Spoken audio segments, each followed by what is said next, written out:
Hey, this is Scotty with Mandy the Menace, doing number 18 of the Heartfield series, Bullying and Harassment. Well, I could say this cat is bullying and harassing me. Trying to do a video about bullying and harassing. Ironic, I know. A sermon. Bullying wounds deeply, whether at school, at work, online. It violates. God commands us to love. Proverbs 31:8 says, "Speak up for those who cannot speak for themselves." The church must be a safe place. Each of us must stand against bullying, speak the truth, and model kindness. Okay. In early school grades, because of being dyslexic, because of being slow, because of being fat, because of not maybe being the smartest tool in the shed,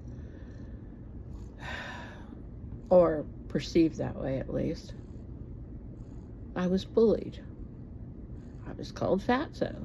I was called Cinderella because of my golden locks. I was called a Yankee in Matagorda in Palacios, Texas, because I wasn't from around here. I was called a Yankee or a damn Yankee. Their definition, in case you're curious, is anything north of Oklahoma was considered a Yankee, and they were mighty suspicious of Okies.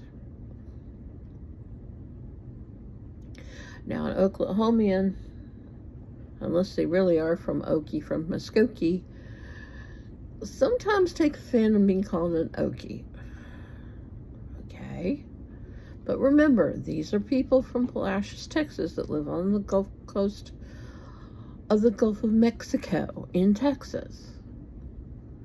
A lot of them had ever been out of the county. A lot of them hadn't even been out of the town. Where I had lived in Wyoming and moved there at 6. So I was a little weird. I was bullied for running too slow, for reading funny, for being overweight. I was the butt of the joke at school. But not even at home. I was picked on for my weight.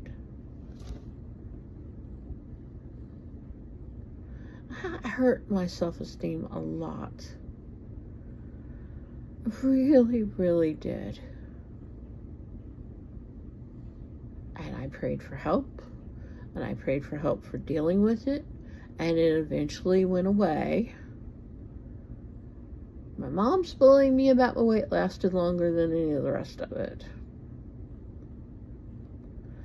Found out if you stand up and say no more, it helps. Or ask the bully why they're bullying you. That kind of turns it on its head sometimes. And online, I try very, very hard not to bully anybody. And I don't like it when other people bully other people. That's against God's frame of thought, shall we say. Could picking on people send you to hell? Maybe.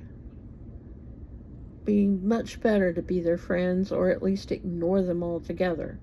But don't put people down. Do not harass them. In the South, when I was a kid, even somewhat still today, there are black neighborhoods, there are white neighborhoods, there's mixed neighborhoods, and there are Hispanic neighborhoods. My mom considered the black area of town not so good an area of town. She was so in her Southern prejudice in 1960. She's since changed that.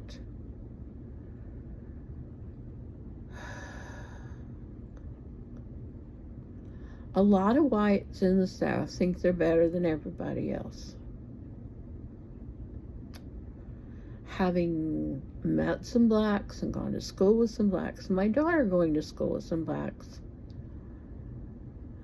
some of them think they're better than everybody else too. The Asians in Houston possibly think they're the smartest, mostly because their families focus on that and they try harder. Bullying, maybe. Self-important, maybe. Superiority, possibly. Being a minister's daughter, I was teased for that, or sometimes respected for that. They expected me to be one of two ways. The wild child, drinking and smoking and doping and marijuana and sexual promiscuity, or Bible thumping, evangelical, born again Christian that thinks everybody else is going to hell and tells everybody about it. Well, I'm neither and I'm both. I'm definitely a wild child, always have been. I rebelled by keeping my artistic talent and pushing it and playing with it and not putting it away when I was 12, like I was told to do. That was a rebellion. I was bullied for it a little bit.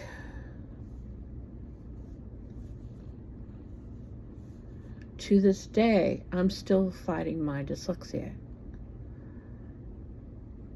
Harassment, oh God, yes. Bullied for it, oh heaven help me, yes. Being a born-again Christian, definitely. My Wiccan friends and my atheist friends think I'm absolutely nuts. And then when I present my form of Christianity, which is walk with God and not harass everybody else, I think I'm very weird. The Catholics say you have to do it one way. The fundamentalists, Congregationalists have a whole bunch of things you should hate or not do, or hate people for doing things. This isn't really good either. My grandmother had this problem,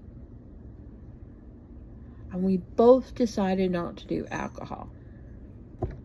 She had alcoholism in her family, and it was a major concern to her, and I no argument with that.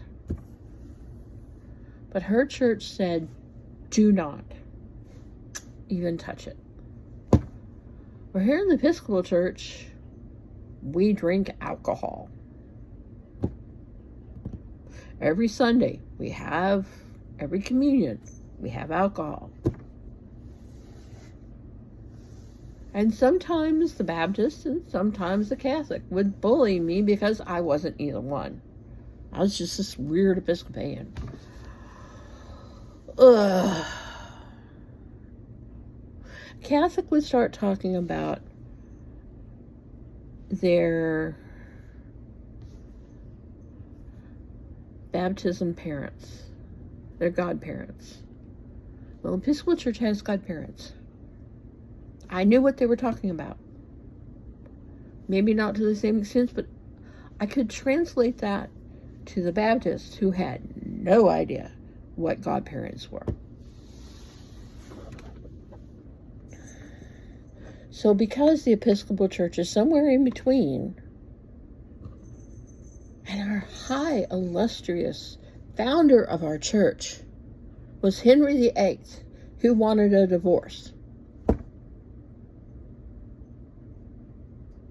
And his first act was to allow people to own English-speaking Bibles that were somewhat illegal before that, and to translate the Latin prayer book into English.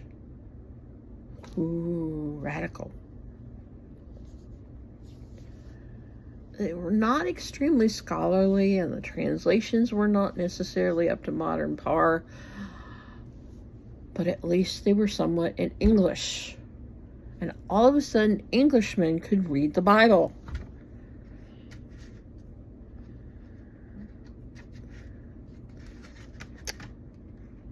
That's where you get a lot of your weird Englishmen, that the Protestants that came to, pilgrims that came to the United States back in the day. It's part of our United States folklore, was the freedom of religion. Well, free to follow their religion as they saw fit.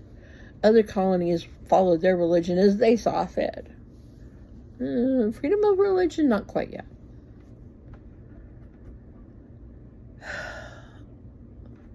But Englishmen started thinking for themselves. What do I believe? And when England conquered the world, the sunset never, not on the British Empire. 1800s, Queen Victoria, God Save the Queen. Every place in the world the British Empire was left an Anglican church. In America, it was the Episcopal Church. In South America, it was the South American English Church. In Scotland, it was the Anglican Church of Scotland. In India, it was the Anglican Church of India. Canada has its own branch. So on and so forth, etc. So, we're a little weird, maybe not a big majority. And things got really weird when we started having the conversation of, do we elect gay bishops? Can we allow gay marriage or same-sex marriage? Can we allow the Bishop of Canterbury to be gay? And on Facebook and some of my other videos, we talk about this. Squabble, squabble, squabble, squabble. Some of the American churches had chosen gay bishops and gay ministers, and that 30% of the population that is different. Fill in the alphabet soup to your own heart's content. I'm not going to go through them. You know them. And the African churches did not want it. They were dead set against it. And they argued, and they argued, and they argued. It went public. It went around the world. And finally, Queen Elizabeth put her royal foot down and said, enough is enough. Figure out how to handle the problem and deal with it. They decided to let each and every diocese, each and every church itself, if the Africans did not want gay marriage or gay ministers, they did not have to have it. If they would allow it, that's fine. If they wanted... Come here, butt. Here's the kitty cat again. If they wanted to have it, they could. And that was the majority decision, was to let it go down to the diocese level. So when I say there are Anglicans that are in that 30%, bullied and harassed by much other different religions. Maybe the Catholics are somewhat tolerant of it, maybe they're not, I'm not sure. We said, if the local community wants you to be their minister, or the local diocese wants a gay, lesbian, or etc., that other 30% of the population, that's the diocese's choice. Freedom of choice. And that settles the problem. And the Episcopal Church says all are welcomed, including cat lovers, dog lovers, crazy wild hippies. Oh yeah, we've had a few of those. Having rock and roll and band music and projectors up on the wall and singing praise to the Lord with a rock beat. In some Episcopal churches, that's there. If you are a traditionalist and want to have the these, the thous, and the Lord, our Father who art in heaven, hallowed be thy name, thy kingdom come, or you want just plain modern English or whatever language your country has, it's up to the local diocese or country to write their books that way. In America, in the Diocese of Texas, we have Rite 1, which is our Father who art in heaven. Rite 2, which is more plain English, Father in heaven, or what I like to call Rite 3.5 or 4.5, the God of interstellar space that created the heavens and the universe. That's kind of like Star Trek, doesn't it sound a bit like that? Or Star Wars, maybe? And now I'm being bullied by a cat by biting me. Stop that. You know better. Fine. Go away. Being bullied by my cat. Got bit. Ow.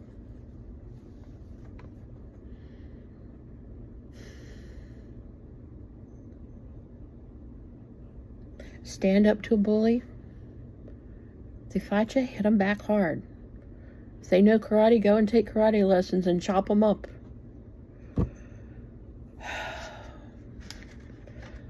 Harder than all of that is to confront the bully and forgive them and ask them not to bully you anymore.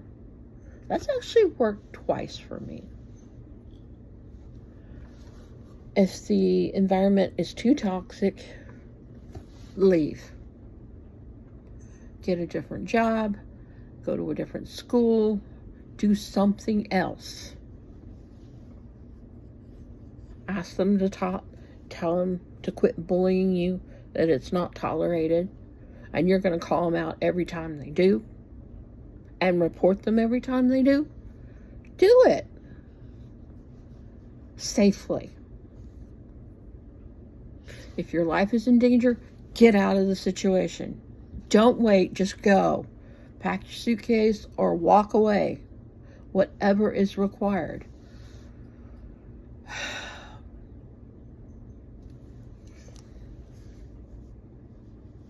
Many a 6-year-old's tear, many a 12-year-old's tear, many a junior high school person's tear. Tears when I was 20-something and stood up to my mama and my brother. It took me that long to realize you have to stand up to these people or leave. Or if they continue, tell them, you're not allowed to do this anymore. Stop. You're shaming me, and I don't appreciate it. If somebody says something is your fault and it isn't, they're bullying you. Leave. When you go on a date with a new guy, tell him you will not put up with bullying, hitting, name-calling, or put-downs.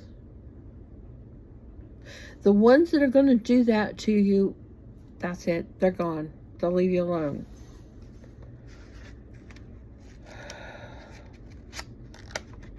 Set up the rules on the first date. Are we doing casual dating? Are we going steady? Oh, this is what I will tolerate. This is what I will not put up with. And then stick to that. If they don't show up for a date, that's the end of them.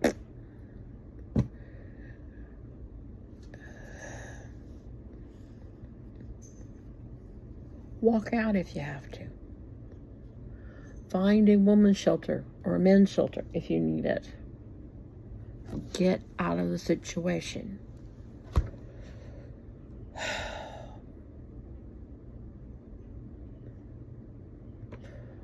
Define the problem. What is the question?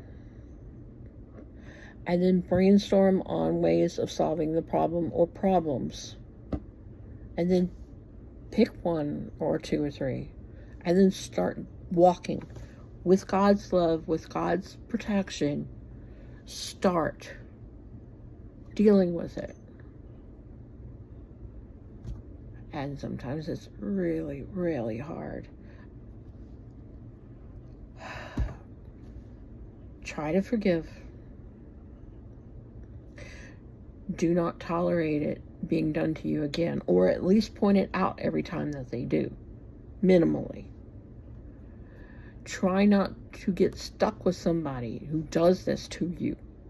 This will lead to physical abuse, mental abuse, etc., etc., etc. Walk away if you have to. Speak up. Yell to the mountaintops. Report people that are bullying you. Yeah, you might get fired. You might lose your friends, but better to be safe with God. And if somebody is doing that in the church, report it to the minister. Report it to the governing body. In the Episcopal church, it's called the warden. In other churches, it's called the elders. That group of people. If the minister's doing this to you, report it to them. If they are doing it to you, report it to the minister. If all of them are asses, report it to the bloody head of the church. In the Episcopal church and in the Catholic church, it's the bishop. Whatever authority figure of your church is, report it. If you're in a congregational church that has no upper third sleeve, go somewhere else. Do something else. But don't continue to let them bully you.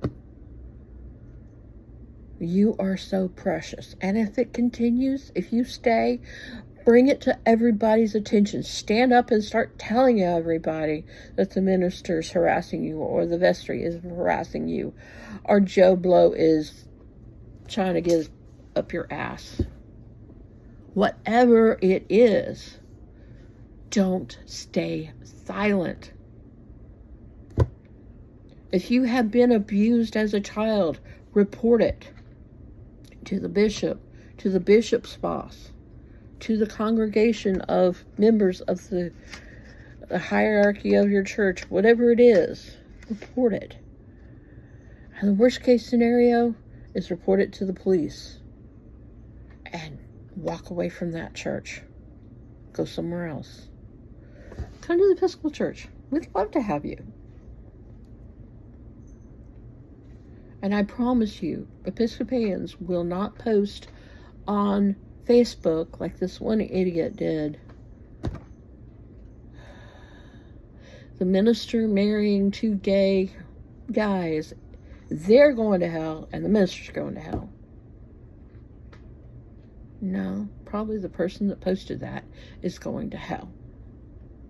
Harassment, bullying. I got bullied on Facebook because somebody put down my religion, which is Episcopal, Christian. We're supposed to love everybody, and they're posting hate. That's what I found offensive. I have videos on my YouTube channel about it. About 3 of them. I was really, really mad. Oh. I've gotten on a soapbox.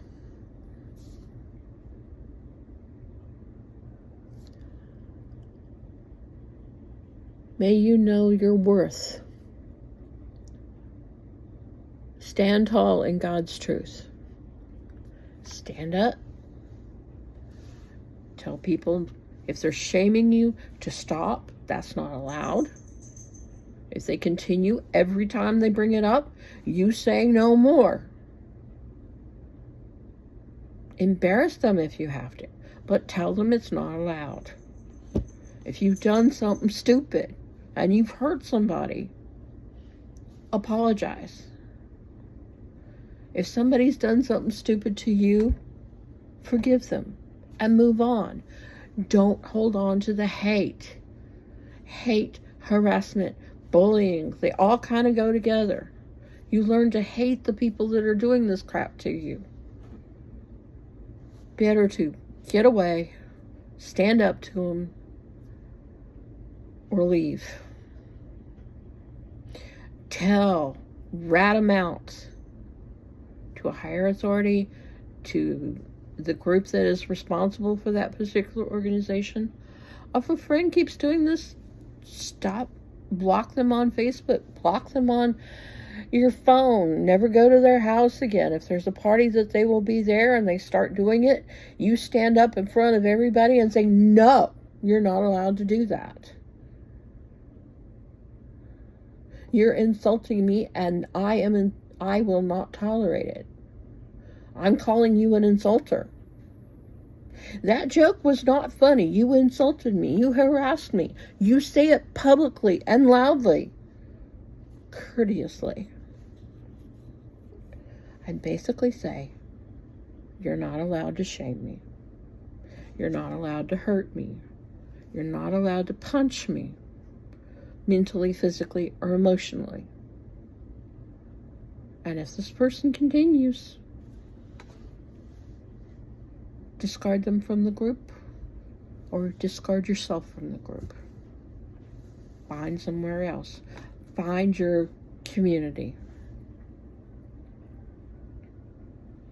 If you're a little odd, try the Episcopal Church.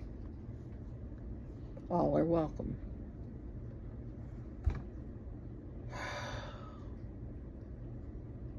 We don't tolerate bullies, so bullies need not apply. All right, I've gotten long-winded on this particular topic that's kind of near and dear to my heart, because I was bullied. I did stand up to people and tell them no more, but it took me 20 plus years to do it.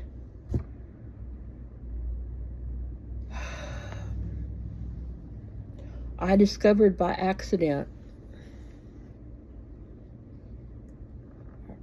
first love, I guess, that he left me for somebody else. And there was warning signs in there. Define your relationship at the beginning, and do not tell them up front you will not accept harassing jokes, put downs, physical harm, one hit, one bad joke, continuous put downs. Not allowed. Goodbye.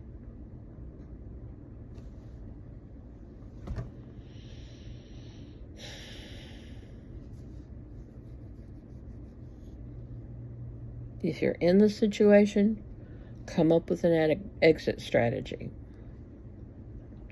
If that group you are with, church or otherwise, is so toxic, leave. Stand up to them and tell them that they are being toxic. and then leave. Or change the church or organization. If going to your grandmother's house on Thanksgiving means that the whole family is putting you bloody well down, calling you names and shaming you, point it out. Tell them they're not allowed to do that. Every time anybody opens their damn mouth, you tell them to stop. That's not allowed. Not in my presence. If they continue, don't go back. Don't take your children over there until they stop. That's one thing you have control over.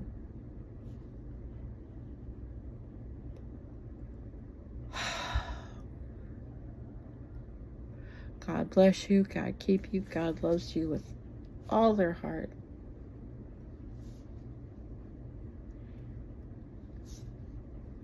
Define the problem, ask the question, and brainstorm about the ideas, and then choose one and start it. Me was 20 years old and telling my mom and my brother, no more, not allowed. And every time they brought it up again, you're not allowed to do that in my presence.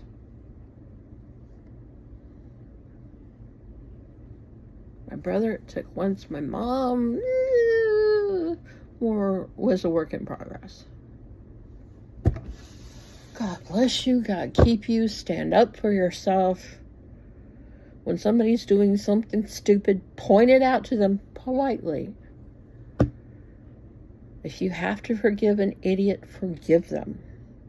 If you cannot tolerate to be around them after you forgive them, let them go. If you have accidentally pissed somebody off and you are the stupid idiot, well, stop being a stupid idiot. Stop putting people down. Stop bullying people. Stop it. Find out why you were doing it. Was it some childhood trauma? Did your parents do this to you? Think. Analyze. And if you're bullying because somebody bullied you, stand up to the bully and tell them no more. Or just cut that person out of your life. If it's really that bad. Find somebody new. If you're dating, tell them up front what you will tolerate and what you will not tolerate. This is Scotty and Mandy saying God loves you, God bless you. This is Scotty saying bye.